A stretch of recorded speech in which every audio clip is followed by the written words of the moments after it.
وبرضه ما تركزيش على درجات الامتحان، قولي الحمد لله ان انا بغلط اصلا. انا كنت لما اغلط في امتحان والله العظيم بجد، كان في امتحانات كنت بجيب فيها 40 من 50 و35 من 50، بقول الحمد لله انا غلطت. ليه بس الحمد لله انا غلطت؟ ليه؟ هو في حد يكره الغلط؟ في حد يحب الغلط؟ انا كنت بحب الغلط. ليه؟ بقول انا لو غلطت دلوقتي مش هغلط فيه في اخر السنه. السلام عليكم ورحمه الله وبركاته، اهلا بيكم شباب وبنات ثانويه عامه واي حد عامه عندي على القناه. عاملين ايه الاخبار؟ كنت انا امبارح نزلت بوست قلت فيه اكتبوا الاسئله بتاعتكم، اللي عنده اي سؤال او اي حاجه يكتبها في البوست في كومنت يعني. فما شاء الله ناس كتير كتبت اسئله وبتاع، فان شاء الله في الفيديو ده انا هحاول ارد على الاسئله بتاعتكم، والصراحه كلها اسئله لطيفه يعني وظريفه وحاجات مهمه فعلا الناس كتير تعرفها يعني. فيلا بينا. ولو حابين ممكن نعمل الموضوع ده على طول، يبقى كل 4 مثلا ننزل بوست ماشي ونكتب فيه واللي عايز اي سؤال او عايز اي حاجه ونرد عليها في فيديو الخميس. اكتبوا برضه في الكومنتات لو حابين ان احنا نعمل كده. عايز برضه اقول لكم شكرا شكرا شكرا على دعمكم وعلى اللايكس وعلى عدد الاشتراكات اللي زاد ما شاء الله، وصلنا 650 اهوت، دخلنا 650. فيعني شكرا شكرا بجد. يلا بقى نبدا في الفيديو بتاعنا. انا هحاول برضو دايما في الفيديوهات اللي هي هرد فيها على الاسئله ان انا مش هحط اضاءات ولا بتاع ولا هنظبط الدنيا، يعني نطلع نتكلم كده ايه يعني ايه مع بعض كده كاننا قاعدين على المصطبه. نبدا بالسؤال الاول. مريم بتقول الحق اجيب كتب واحل فيها ولا استنى المراجعات؟ انا حل كتب بس كل ماده كتاب واحد بس. هو حلو ان انت حله في كل ماده بتحل في كتاب، حلو جدا. بس انا عايز اقول لكم حاجه بقى للكل يعني مش مريم بس. الحل مهم جدا جدا جدا جدا. اهم حاجه الحل. انت لو هتذاكر مره واحده بس وتحل 10 مرات افضل من ان انا اذاكر 10 مرات واحل مره واحده. الحل الكتير احسن. انت كل ما تحل كل ما تتدرب على شكل الاسئله وتشوف الاسئله عامله ازاي وتتمرن على الامتحانات وشكل الاسئله، فبالتالي لما تخش الامتحان ان شاء الله اخر السنه تبقى داخل رايق. وانا حليت كتير بقى فمش فارق معايا. وروني الامتحان بتاعكم ده بتاع اخر السنه ده، اصل انا حليت كتير. وروني يعني انت هتصعب يعني هتعمل ايه يعني؟ فاهم؟ تبقى داخل مطمن. فده اللي انا بتكلم فيه. لو انت عايزه تحلي هتجيب كتب، هات الكتب ما تستنيش المراجعات، عادي هات انت كتب وحل اللي انت عايزاه. الحل كويس. ده اول سؤال، والصراحه سؤال حلو، سؤال حلو قوي. الحل كويس. الناس يا جماعه اللي بتذاكر هات كتب، هات كتب وحل. السؤال التاني من عبد الله بيقول عاوزين فيديو شورت حتى عن كتب حلوه قريتها وكل كتاب بيتكلم عن ايه. ماشي ممكن نبقى نعمله، بس برضه ممكن اديكم لمحه بسيطه كده عن الكتب يعني، وان كان ده مش موضوعنا بس مش مشكله نقول برضه يعني من باب التذكره. في كتاب اسمه الرحيق المختوم، كتاب مشهور خالص في السيره النبويه. كتاب اهوت الرحيق المختوم.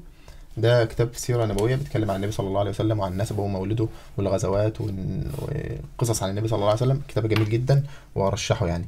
في كتاب كمان برضه اسمه فقه الحياء محمد اسماعيل المقدم.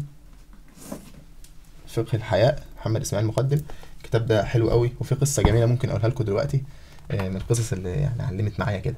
السيده عائشه رضي الله عنها، صلى على النبي صلى الله عليه وسلم. السيده عائشه رضي الله عنها كانت بتروح للنبي صلى الله عليه وسلم تزوره لما توفي، وكان يعني كان جنب النبي مين؟ احنا عارفين ابو بكر، سيدنا ابو بكر رضي الله عنه. فهم الاثنين كانوا جنب بعض في القبر، النبي وابو بكر الاثنين جنب بعض. فكانت السيده عائشه كانت بتروح تزورهم، وطبعا عارفين ان ابو بكر وابو مين؟ ابو السيده عائشه. فكانت بتروح تخلع الخمار بتاعها او الحجاب بتاعها عادي، ابوها وزوجها النبي صلى الله عليه وسلم. فكانت بتخلع ايه؟ الحجاب بتاعها. فلما توفي عمر بن الخطاب واندفن جنبهم، بقت لما تروح تلبس الايه؟ الحجاب ما تنزلوش. ليه؟ حياء من عمر بن الخطاب رضي الله عنه، رغم ان هم ميتين وان عمر ميت، بس حياء من عمر. ففقه الحياء كتاب جميل جدا ورشحه لو انت عايز تقرا كتب، وبالذات للبنات والشباب برضو عادي على فكره، كتاب جميل جدا. فجميله عائشه رضي الله عنها، جميله ام المؤمنين. السؤال الثالث من منا بتقول التوتر والخوف من الامتحانات هو مش مؤثر على مذاكرتي، بس انا تعبانه نفسيا. الموضوع لازم نتكلم فيه يا جماعه يا جماعه يا جماعه. احنا دلوقتي عايزين ويا منا عايزين نركز على الحاجه اللي احنا نقدر نتحكم فيها. هو ايه اللي انا اقدر اتحكم فيه؟ اللي اقدر اتحكم فيه هو مذاكرتي، تعبي، اجتهادي، ده اللي اقدر اتحكم فيه. انما الامتحانات هتيجي ازاي؟ هيجي صعب ولا سهل؟ طب هعرف احل ولا مش هعرف احل؟ دي حاجه انا ما اقدرش اتحكم فيها، دي حاجه بتاعت ربنا سبحانه وتعالى. يبقى انا دايما اركز على اجتهادي ومذاكرتي. ان الله لا يضيع اجر من احسن عملا. حط ديت بالله عليك قدام عينك كده، ان الله لا يضيع اجر من احسن عملا. طول ما انا بتعب وبذاكر وبسعى ربنا هيديني. هل اقعد افكر بقى في الامتحان هيجي صعب ولا سهل ومش عارف؟ لا، ما افكرش في ده، ده مش بتاعي، ده بتاع ربنا سبحانه وتعالى. تمام؟ يبقى احنا هنسعى ونسيب بقى على ربنا. سؤال حلو. السؤال الرابع، سلمى بتقول الفيزياء مش بعمل حاجه فيها غير الريدو، مع اني بذاكر بجد اتخنقت. مش فاهم يعني ايه ريدو، بس ماشي ممكن نتكلم عن الفيزياء. الفيزياء يا جماعه من المواد اللي عايزه حل. طبعا كل المواد عايزه حل، بس الفيزياء بالذات بتبقى عايزه حل كتير شويه. انا فاكر لما كنت في ثانويه عامه كان الواجب بتاع الفيزياء المسائل كان ممكن يقعد معايا اليوم كله قاعد عمال احل في الواجب، ممكن ما اخلصوش اصلا. كل ده عادي عادي جدا وارد. هو الفيزياء كده عايزه حل. ذاكر الدرس او المحاضره بتاعتك واقعد حل. قعدت في الحل بقى يوم اتنين، المهم ان انت تخلص. بس الفيزياء والله حلوه، وان شاء الله هتجيبوا فيها درجات حلوه في الاخر يعني. وكله بيقعد يقول الفيزياء بقى ثانويه عامه ومش عارف ايه، وفي الاخر بتحلوا وتجيبوا فيها مجموع حلو. خش على السؤال اللي وراه. روبانزل بتقول قول لنا ازاي ننجز شويه حلوين في وقت صغير، لان اتخنقت من المده الطويله اللي بقعدها وانا بحلق زي البقر، وكمان ازاي اتقن الدروس اللي بذاكرها واعرف احل كويس عليها. يعني روبانزل عايزه ايه؟ عايزه نصايح في المذاكره، عايزه تنجزي كتير في وقت قصير.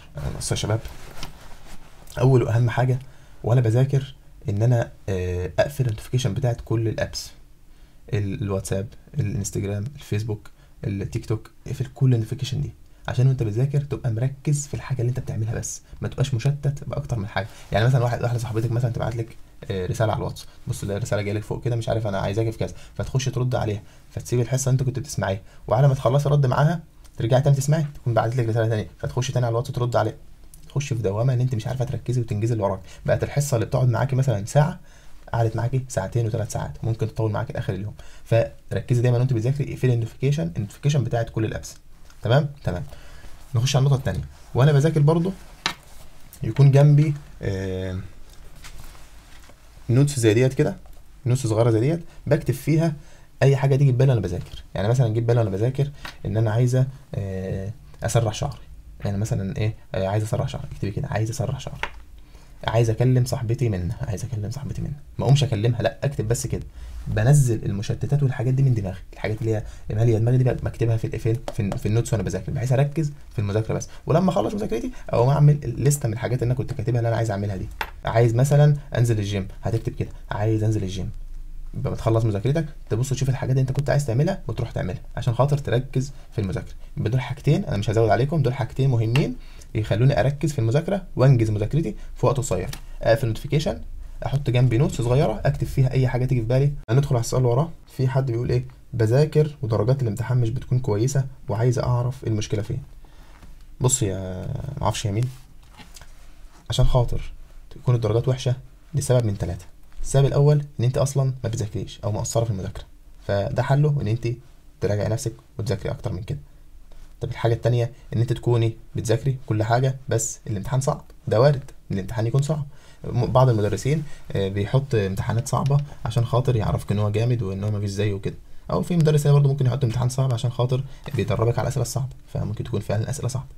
طب والسبب التالت ان انت بتذاكري بس بتذاكري غلط. بتذاكري غلط ازاي يعني؟ بتذاكري غلط يعني بتذاكري بس ما مش مركزه وانت بتذاكري، فانت يعني ممكن تقعدي تذاكري 3 4 ساعات وفي الاخر المذاكره دي في الفاضي. ليه بقى؟ بتذاكري غلط مش مركزه. واحنا قلنا من شويه في اول الفيديو، قلنا ازاي اذاكر واركز في المذاكره بتاعتي وانجز مذاكرتي كمان في وقت قصير. فلو انت ركزت في نص الفيديو او في اول الفيديو هتكون عرفت النقطه دي. قلنا نصيحه بسيطه كده وانت بتذاكري، ابقي طلعي اسئله من الدرس. يعني انت مثلا بتقرا الدرس اهوت، خلصت قراءه الدرس، قولي بقى ده ممكن يجي سؤال ازاي، ده ممكن يجي سؤال ازاي، وقعدي طلعي اسئله من قلب الدرس. لما انت تشغلي مخك كده وتطلعي اسئله من قلب الدرس، يبقى انت كده يعني ايه، هتفهمي الدرس اكتر. ولما تيجي تخش على الاسئله هتلاقي نفسك ده انا كنت عارفه الاسئله اصلا من قبل ما تحل الاسئله دي. فاهماني؟ بس. وبرده ما تركزيش على درجات الامتحان، قولي الحمد لله ان انا بغلط اصلا. انا كنت لما اغلط في امتحان والله العظيم بجد، كان في امتحانات كنت بجيب فيها 40 من 50 و35 من 50، بقول الحمد لله انا غلطت. ليه بس الحمد لله انا غلطت؟ ليه؟ في حد يكره الغلط؟ في حد يحب الغلط؟ انا كنت بحب الغلط. ليه؟ بقول انا لو غلطت دلوقتي مش هغلط فيه في اخر السنه، صح ولا لا؟ فاللي انت هتغلط فيه دلوقتي مش هتغلط فيه بعدين، بتثبت هنا في مخك. فانت تحمد ربنا على الغلطات اللي انت غلطتها دي، انت اتعلمتها مش غلطت، انت بتتعلم. فما تزعليش لما تغلط كتير في الدرجات، فما تزعليش لما تغلط كتير في الامتحان. عايز انام بس والله. قدس بتسأل ازاي دخلت طب؟ ياه ده موضوع يطول شرحه. انا دخلت طب بالحب. والله ان شاء الله ممكن اعمل لكم فيديو عن قصتي او رحلتي مع ثانويه عامه. بس والله يعني الموضوع يتلخص في كلمتين، ان انا كنت بذاكر اللي باخده، خدت النهارده حصه كنت بروح اذاكرها واحل الدرس او احل الواجب اللي عليا، لا اكتر ولا اقل. والله العظيم ده اللي كنت بعمله، وكنت مستعين بربنا سبحانه وتعالى، بس لا اكتر ولا اقل. ما كنتش بفكر في امتحانات ولا في النتيجه هتبقى عامله ازاي، طب هل هجيب مش هجيب، ما كنتش بفكر ده كله. انا بذاكر واعمل اللي عليا وخلاص، الحمد لله ربنا وفقني ودخلت طب. بس هي الموضوع بسيط يعني، مش صعب. مش عارف انتوا معقدين الموضوع ليه. السؤال اللي وراه، هل لو حد دلوقتي جد وشرب كوبايتين شاي بقى وكوبايه جد وبتاع، وجاب اخره و140 يوم دول اعتكف يعني يدخل طب؟ قصدك ان لو حد مثلا ذاكر من دلوقتي، احنا في شهر واحد اهوت، فضل يذاكر من شهر واحد لحد شهر سبعة، امتحانه في سبعة باين، اللي هو مثلا 6 شهور ولا حاجه، هل يقدر يجيب كليه طب ويخش كليه قمه؟ ايوه يقدر، ولو قدامه شهرين بس يقدر برضه. الفكره في ايه؟ الفكره ان انت تسعى وتجتهد وتذاكر. ده برضه هفضل اقولها دايما، لازم تسعى وتجتهد وتذاكر وتعمل اللي عليك.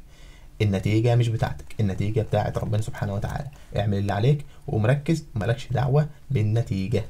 كنت دايما اقول لنفسي كده، لو فاضل ساعه على الامتحان في وقت. شوف، لو فاضل ساعه على الامتحان يبقى في وقت. وانا بعمل كده والله العظيم، انا في كليه دلوقتي، طول ما في ساعه واتنين قبل الامتحان كنت بقعد اذاكر فيه، واحيانا الحاجات اللي انا ذاكرتها قبل الامتحان ده بخش الافل بالامتحان كده. ده كان نهايه الاسئله. ماشي، ان شاء الله الاسبوع الجاي نعمل لكم اسئله زي ديت برضو تاني لو الموضوع عجبكم. انتوا دلوقتي بقيتوا عيلتي التانية، فاي حاجه انتوا عايزينها اكتبوها في الكومنتات. بجد انا بقرا الكومنتات، باجي في اخر اليوم كده ماسك التليفون واقعد اقرا الكومنتات وارد عليها وكده. ممكن نعمل لكم فيديو كمان ان شاء الله الاسبوع الجاي. ذاكروا وركزوا، وان شاء الله ربنا يا رب يوفقكم ويحقق لكم كل اللي نفسكم فيه. بس انتوا اسعوا واعملوا اللي عليكم. ما تنساش بقى تعمل لايك وسبسكرايب، وشكرا على دعمكم المستمر. استنى فيديو جديد، والسلام عليكم ورحمه الله وبركاته.